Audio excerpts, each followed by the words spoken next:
खुलुमबाय स्टुडिअ दङ आं एमबि मैखोम 31 नं सिडली विधानसभा बिसायख'थिनि उफ्रा बिसायख'थियाव इउपिपिएलनि बिजाथि निर्मल कुमार ब्रह्म बिथाङा देरहासार जानो हाबाय। इउपिपिएलनि बिजाथि निर्मल कुमार ब्रह्म बिथाङा देरहासार जानो हादों 95,243 भटआव। गासै भट मोननो हादोंमोन बिथाङा 95,243 भट। बेनि गेजेरावनो बिपिएफनि बिजाथि शुद्ध कुमार बसुमतारिया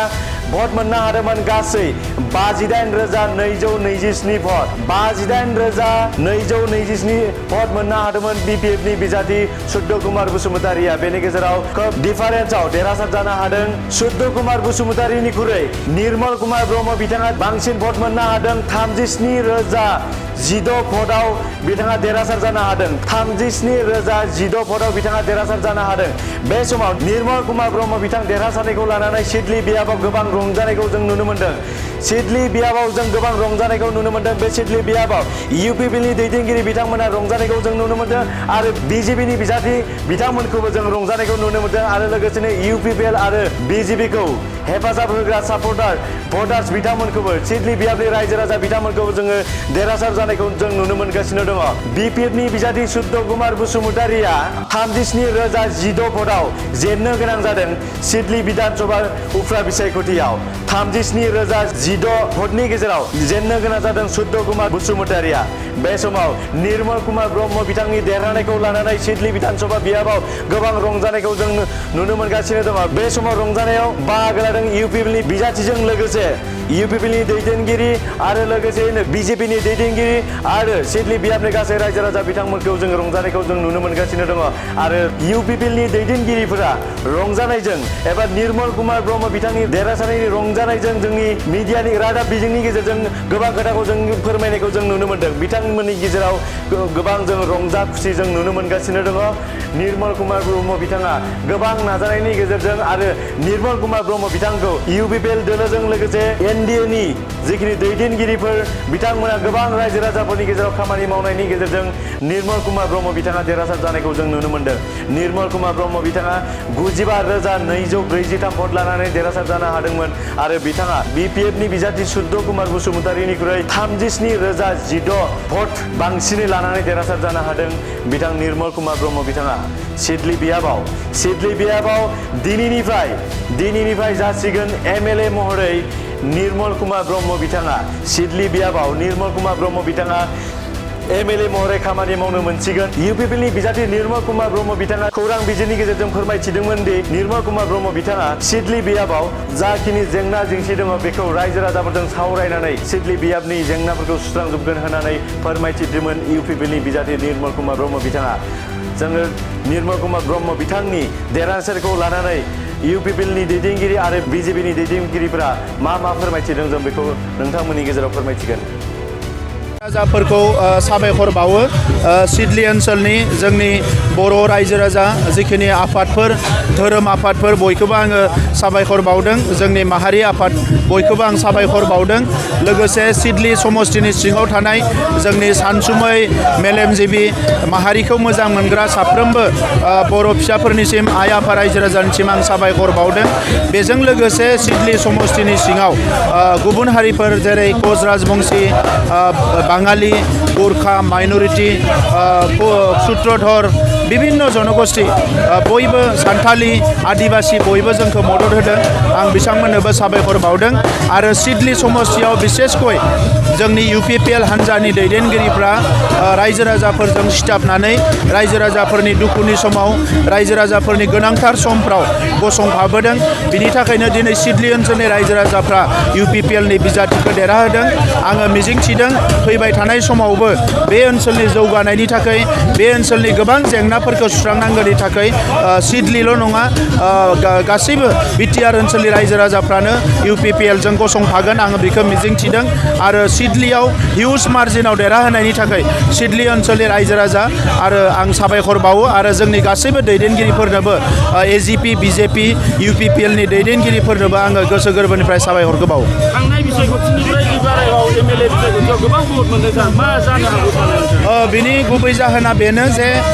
बे 4 बोसोराव UPPLआ जेरैबायदि रायजो राजाजों सिथाबफानानै खामानि मावदों बेखौ रायजो राजाफ्रा बजबनानै लादों आरो जोंनि साननाय हनायखौ लासैनो रायजो राजाफ्रा बुजिनो हाबाय जे आगोलनि राजखान्थि खालामग्राफोरनि बायदि जों जे गोहोनि थाखायल' पावार नागिरनानै एबा थाखा फैसा नागिरनानै राजखान्थि खालामनो फैयाखै रायजो राजाफोरखौ जोङो सिबिनो थाखाय फैदों रायजो राजाफोरनि जेंनाफोरखौ सुस्रांनो थाखाय फैदों आरो रायजो राजानिफ्राय हा हुनिफ्राय लानानै गासैबो फरायसालि जेंनाफोरखौ जों सुस्रांनाय बे हाबाफारिफोरखौ मावनायखौ नुनानै सिडली समष्टिनि रायजो राजाया जोंनि फारसे जि अननाय बेखौ बिथांमोना दिन्थिदों आरो आं मिजिंथियो बे सिडली नङा उदालगुरि बाक्सा तामुलपुर क'क्राझार जेरावबो फैबाय थानाय बिसायख'थियाव हिउज मार्जिनाव जोंनि बिजाथिफोरखौ देरहागोन बेयो रोखा जाबाय आं दिनै बिथांमोनखौ जेबो बुंनो सानाखै खालि आं बेखौल' बुंनो सानदों जे गाज्रि सिन्ता लानानै राजखान्थि खालामोबा मालाबाबो देरहानाय नङा बिथांमोननि दैदेनगिरि बिथांमोननि मावथि नैबे बिसायख'थियाव जोंखौ गाज्रि सोंखारिनानै गाज्रि बुंनानै राजखान्थि खालामदों नाथाय नैबे बिसायख'थियाव जों रायजो राजानो मा मावदों बेखौ लानानैसो जोङो फोरमायदों दा नंखायनो बेरेखा हान्जाया जेसेबां गाज्रि सिन्ता लानानै राजखान्थि खालामगोन एसेबां बिथांमोना धंस' जागोन सार एसे सिगां खौसेथि जानायनि खोथा सोलिदोंमोन दा खौसेथि जानाया मा अबस्थायाव दङ बिनि सायाव आं दिनै फोरमायनो सानाखै पार्टि लेभेलाव डिसकासन खालामनानै उनाव फोरमायगोन आङो साना जे 2025आव BPFनि बिजाथि देरहागोन 40टा समष्टियावबो BPFनि बिजाथिया जेनजोबगोन मानोना बिथांमोननि जि मोनसे नेगेटिभ सिन्ता लानानै अराय सम मालायखौ गाज्रि बुंनाय सोंखारिनाय नङै बाथ्रा बुंनानै रायजो राजाफोरखौ माने मिसलिड खालामनाय बे बाथ्राफोरखौ रायजो राजाफ्रा मिथिबाय आरो राजखान्थिया अराय सम मालायखौ सोंखारिनाय मालायखौ रायनाय मालायखौ गाज्रि बुंनाय नङा बेखौ रायजो राजाफ्रा मोजां मोना आरो बेबायदि थासारियाव दिनै BPFआ बेबायदि सिन्ताजों थांबाय थायोब्ला बिथांमोना फैगौ बिसायख'थिसिम मोनसेबो कनस्टिटुवेन्सियाव बिथांमोना देरहानाय नङा बेयो रोखा जाबाय देरहाबाय नोंथाङा गोबां भट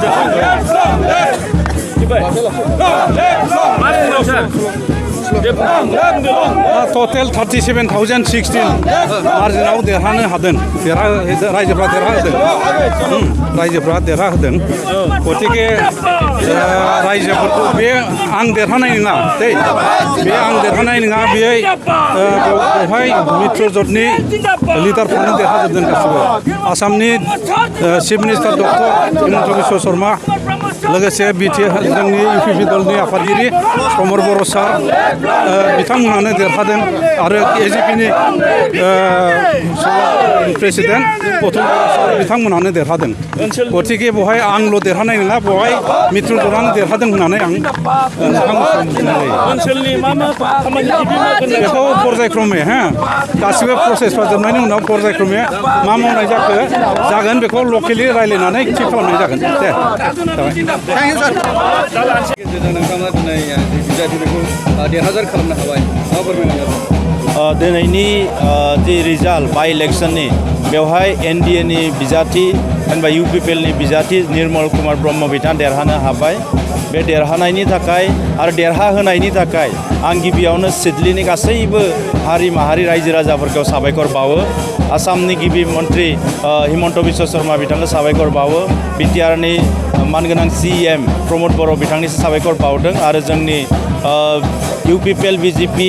AGPनि मावथि बिथांमोनखौ आं साबायखर बावदों आरो बे देरहानाया गोजोननि देरहानाय बे देरहानाया BTRनि रायजो राजाफोरनि जाफुंसारनाय आरो बेनि गेजेरजों दिनै गोजोन गोरोबथानि उनाव जोंहा मोनसे गोजोन थासारिनि गेजेरजों जि जोबलांबाय बिसायख'थि बेवहाय दिनै मोनसे मेसेज जे जोङो गोजोननि गेजेरजों जे ओनसोलाव जौगानाय फैगोन आरो बेखायनो रायजो राजाफ्रा दिनै गनायनानै दिनै UPPLनि बिजाथि निर्मल कुमार ब्रह्मखौ दिनै देरहाहोदों बिथां जायफोरा जेनबाय बिथांमोनखौ जेन्नाय बिथांमोननिसिमबो जोंनि साबायखर आरो गाहाम हामलायनाया थागोन बिथांमोनाबो राजखान्थियाव दिनै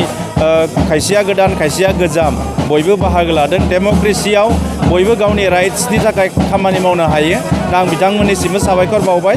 नाजागोन हयथ' नाजानाय थाबावगोन बिथांमोननियाबो उननि समफोर 2025 बिसायख'थि बिटिसि बिसायख'थियाव माबोरै थासारि सोमजिदों 2025नि जि बिसायख'थि बिटिसि बिसायख'थियाव बिटिआरआव प्रमद बर' बिथांनि दैदेननायाव इउपिपिएल सरकारा मेजरिटि सिट लानानै सरकार जागोन गोबां भटआव देरहाबाय नोंथांमोननि बिजाथिया दिनै निर्मल कुमार ब्रह्मआ एनडिएनि केन्डिडेट हिसाबै प्राय 36,000 भटनि डिफारेन्सआव गावनि हेंथा हान्जानि केन्डिडेट सुद्य बसुमतारी बिपिएफनि फेजेननानै देरहासार जानो हादों बे जोबोद गोजोनथाव बाथ्रा बेनि क्रेडिटआ रायजो राजानिनो गासैबो हारि माहारिनि मानसिफ्रानो दिनैहाय डेभेलपमेन्टखौ लुबैनानै गभर्नमेन्टनो जाय गभर्नमेन्टआव दं बिथांमोननो भट होदों दा निर्मल कुमार ब्रह्मआ देरहानायनि उनाव गासैबो हारि माहारिनि मानसिफोरनो खामानि मावगोन बे कमिटमेन्टखौ लानानै बिथाङा जेला गामि गामि हाबो बा गामिनि मानसिफ्रा बेखौ मोजां मोनदों बरायदों दा बिथाङा मावनांगोन बे देरहाबाय जेला हानजा मोनसेनि केन्डिडेट इलेक्सन समाव जेखि बुंलाया नाथाय दा देरहाबाय जेला बयनिबो खामानि मावनांगौ एरियानि डेभेलपमेन्टनि थाखाय खामानि मावनांगौ 2021 मायथाइयाव जोङो प्राय 31,000 भटनि डिफारेन्सआव देरहादोंमोन दा बे रेकर्डखौ सिफायनानै एबार 36,000 फैदों प्राय 94,000 सामथिं माने 95,000 टटेल आरो बिपिएफआ 57,000 थांनाय 2021 मायथाइनि जि भट शेयार बेनिफ्रायबो बहुत खमायदों बिपिएफआ आरो एमपि इलेक्सनाव जि मोनदोंमोन बेवहाय बेनिफ्रायबो प्राय माने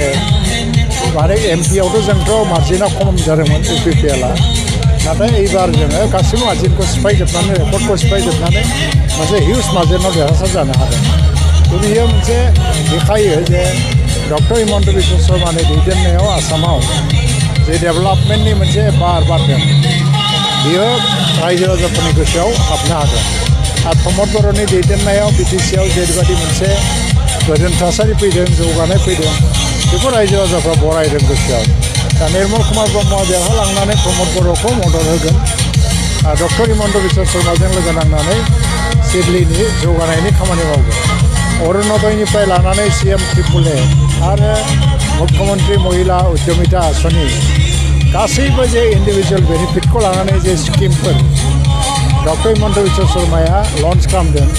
बे भारतनि खुनु जायगायावनो खुनु रायजोआव जायाखै बेयाव आसामावनो प्रथम बेखौ लानानै रायजो राजाफ्रा जोबोद आसाबादि दा जोङो देरहाबाय इलेक्सन समाव जेखि बुंलाया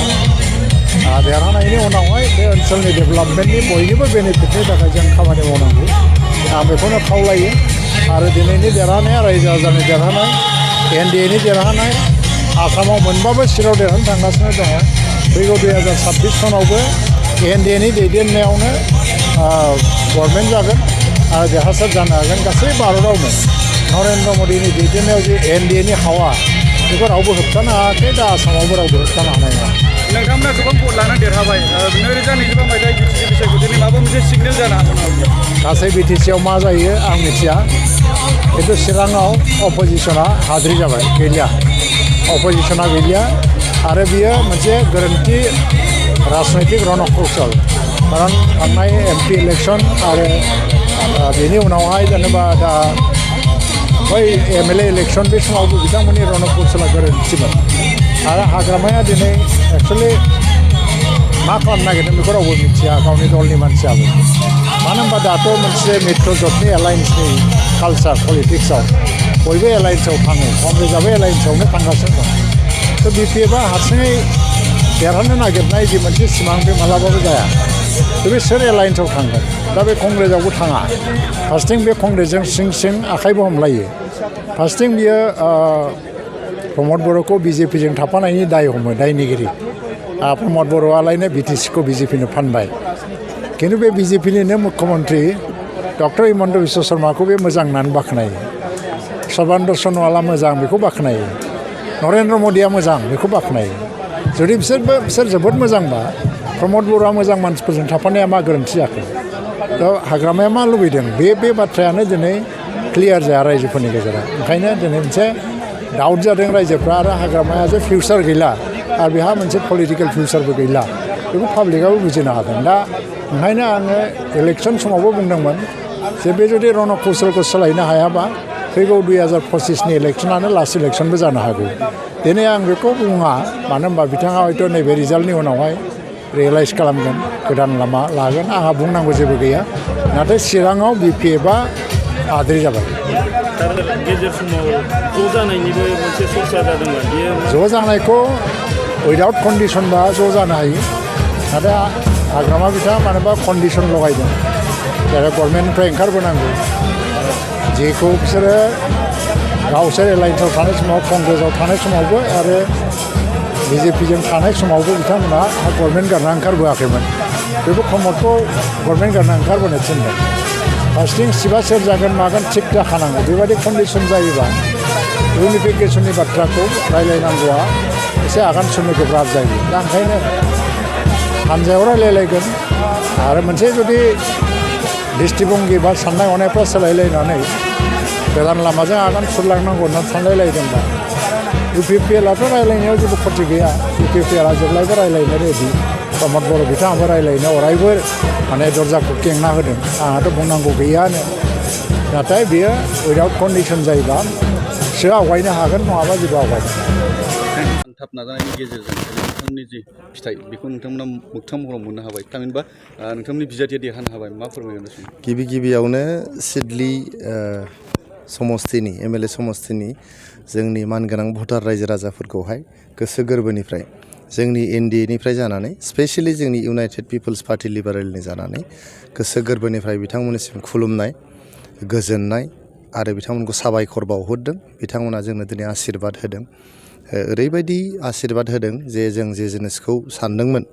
जे जोंनि इन्टारनेल सार्भेयाव इन्टारनेल एग्जिट पलाव जोङो 36,000निफ्राय एसे बांसिन भटआव देरहागोन होननानै बुंदोंमोन बे जों जेखौ इन्टारनेल एग्जिट पल खालामदोंमोन बे एग्जिट पलानो दिनै सैथो बाहाय जादों बिनि थाखायनो दिनैहाय सिडलीनि जे रायजो राजाफोर जोंनि मानगोनां भटारफोर बिथांमोनखौ आं गोसो गोरबोनिफ्राय गोजोननाय बावहरदों जोंनो रायजो राजाखौ सेबा खालामनो रायजो राजाफोरनि थाखाय मोजां हाबा मावलांनो थाखाय जे बिथांमोना सुजुग होदों आरो आं आदा निर्मल कुमार ब्रह्म बिथांनो गोसो गोरबोनिफ्राय हामलायनाय जासिहरदों बिथाङा दिनै सिडली समस्तिनि सासे MLA जानो हाबाय जोंनि UPPL हान्जानि जानानै बिथाङा जाहाथे रायजो राजाखौ सेबा खालामलाङो जेब्लायबो रायजो राजानो जे जोङो रादायफोर होदोंमोन बे रादायफोरखौ मावफुंलांनो हायो जोंनि गरिब दुखिया रायजो राजाफोरखौ बोखांलांनो हायो आरो जोंनि बड'लेण्ड ओनसोलाव जोंनि गोजोन जे दिनैहाय फैफिनबाय बे गोजोनखौ जों गोजोर खालामनो हायो बिनि थाखाय जों हाबा मावनांगौ आङो जोंनि प्रमद बर' सारनिसिमबो गोसो गोरबोनि हामलायनाय जासिहरदों आरो बिथांखौ धन्यबाद होदों बिथांमोननि दैदेननायावनो जोङो बयबो UPPL हान्जाजों लोगोसे BJP AJP जों ज' नांनानै प्रमद बर' सारनि दैदेननायाव नैबे बिसायख'थिखौ जों देरहानो हादों लोगोसे जोंखौ आशीर्बाद होदोंमोन जोंनि आसामनि कर्मयोगी चिफ मिनिस्टार मानगोनां डक्टर हिमन्त बिश्व शर्मा सारा गतिके बिथांनोबो आं गोसो गोरबोनिफ्राय साबायखर बावहरदों आरो हामलायनाय जासिहरदों नोंथांमोननि जे बेरेखा दोलोआव थानानै BPF बा कंग्रेस दोलोनि दैदेनगिरि बिथांमोनाबो गोख्रोङै खामानि मावदोंमोन नाथाय बिथांमोना देरहानो हायाखै आङो सिगांनो बुंदों जे जोंनि BPF हान्जाया सिडली समस्तियाव देरहानो थाखाय बिथांमोना गेलेयाखै बिथांमोना गेलेदों गावसोरनि केडारफोरखौ आरो वार्कारफोरखौ आरो भटारफोरखौ हमथानो थाखाय दिनैहाय बिथांमोना मोजां गेलेदों BPFआबो गतिके BPFनोबो आं गोसो गोरबोनि हामलायनाय जासिहरबाय बिथांमोना गोसो बायनाङा राजखान्थियाव जेननाय देरहानाया थायो गतिके जेनदों होननानै गोसो बायनांगौ बेहाय BPFआ जेबो गैया इयुनावबो बिथांमोना इलेक्सन गेलेलांनांगोन आरो जोङो जिहेतु UPPL आरो BPFनि गेजेराव सावरायलायनाया सोलिगासिनो दङ इयुनावबो जों सावरायलांबाय थानांगोन जों बड'लेण्ड ओनसोलनि रायजो राजाफोरनि मोजांनि थाखाय जोंनि बड'लेण्ड ओनसोलखौ जोङो मोनसे जौगाखां ओनसोल होननानै दिखांनायनि खाथिराव आरो जोंनि बड'लेण्ड ओनसोलाव अराय गोजोन गायसननायनि थाखाय जों BPF आरो UPPL बे मोननै हान्जाया जेब्लायबो जों खामानि मावलांनांगोन गतिके बिथांमोनाबो जोबोद मोजाङै गेलेदों बेनि थाखायनो बिथांमोननिसिमबो गोसो गोरबोनि हामलायनाय जासिहरदों आदा सुद्द बसुमतारिनिसिमबो आङो गोसो गोरबोनि हामलायनाय जासिहरदों